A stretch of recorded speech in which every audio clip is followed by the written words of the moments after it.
Now,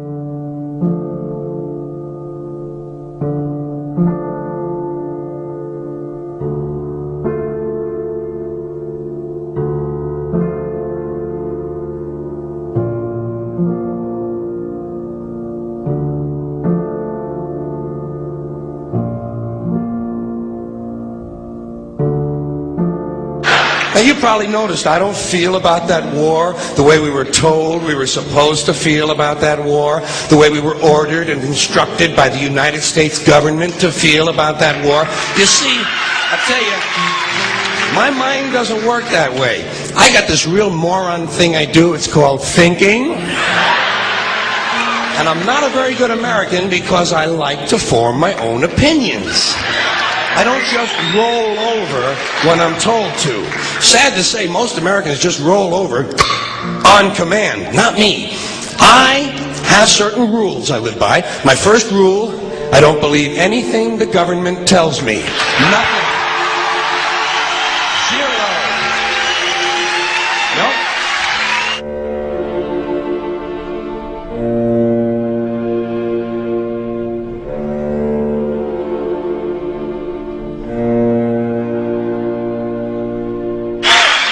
And I don't take very seriously the media or the press in this country, who in the case of the Persian Gulf War were nothing more than unpaid employees of the Department of Defense, and who most of the time function as kind of an unofficial public relations agency for the United States government.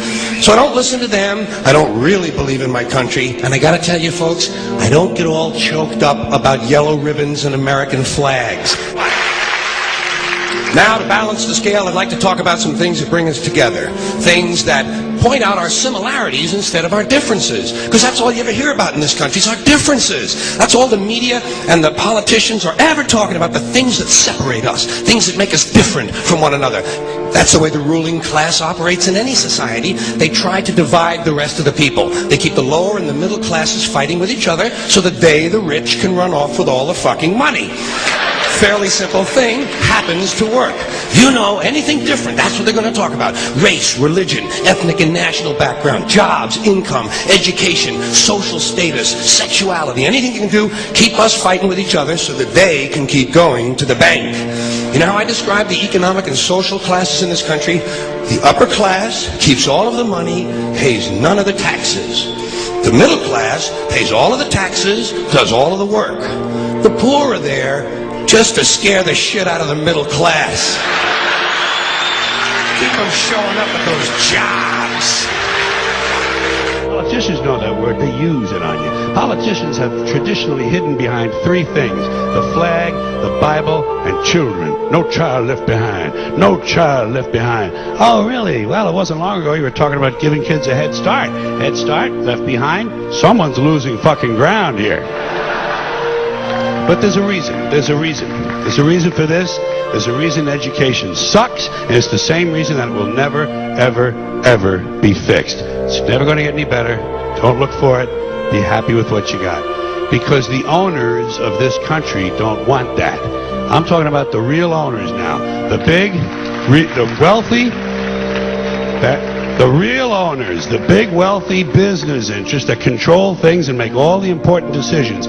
Forget the politicians. They're irrelevant. The politicians are put there to give you the idea that you have freedom of choice. You don't. You have no choice. You have owners. They own you.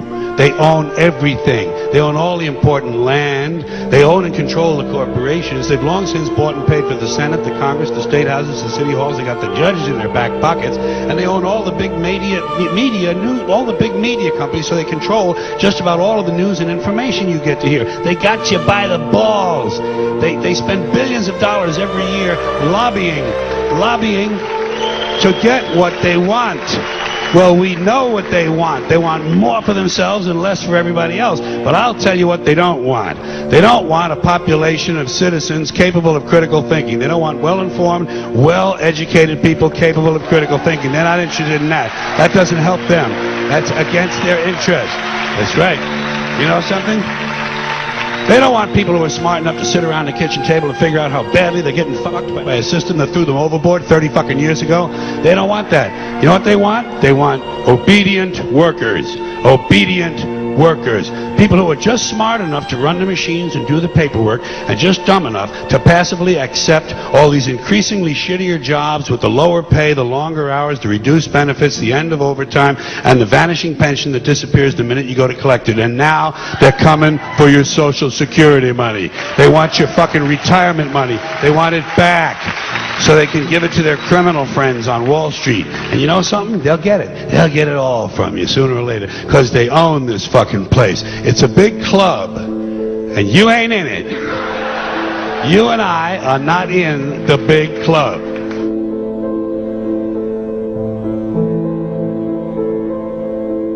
The greatest form of control is where you think you're free when you're being fundamentally manipulated and dictated to.